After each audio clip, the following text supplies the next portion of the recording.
This is a fascinating story. Nearly 40% of parents use white noise machines to help their children sleep sounder and longer. That's according to a survey conducted last year by sleepdoctor.com. However, some health experts are concerned about the effects that these machines could be having on a child's brain development. A study on rats showed that those raised in continuous white noise, just enough to mask environmental sounds, delayed development of the brain's auditory cortex. So far, there haven't been any studies, though, conducted on humans. For now, I'm joined by Dr. Daniel Bober, a child psychiatrist. So, Dr. Bober, tell us, what do we know about white noise and the auditory cortex of the brain? Thank you, Lana. Great to be here. White noise is one of those things where it's very controversial. It's a subject of debate. We know that there are some positive things that white noise does. For example, it's involved in improving reading skills, working memory, causes premature infants to gain weight.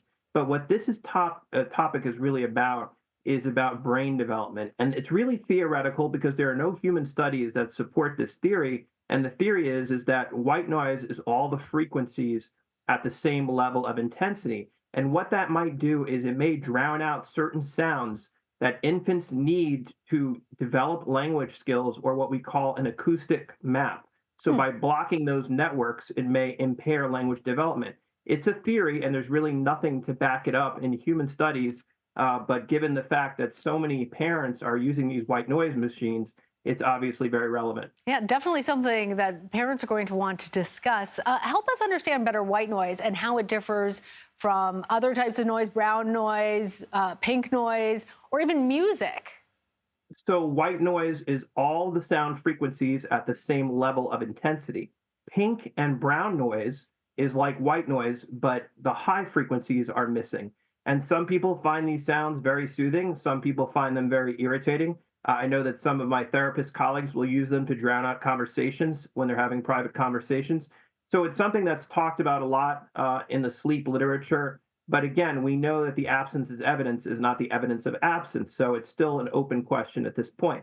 I think if we're talking about infant brain development, we should focus on the low-hanging fruit: physical stimulation, a secure attachment, a consistent caregiver, nutrition, physical activity. All these things are things that can positively impact infant brain development.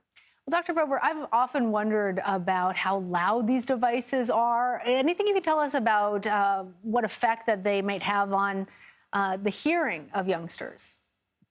So these devices can cause hearing loss if they're too loud. What we recommend is not greater than 50 decibels and probably 7 feet from the crib, so nowhere near the infant's head, is a good guideline if you're going to use them.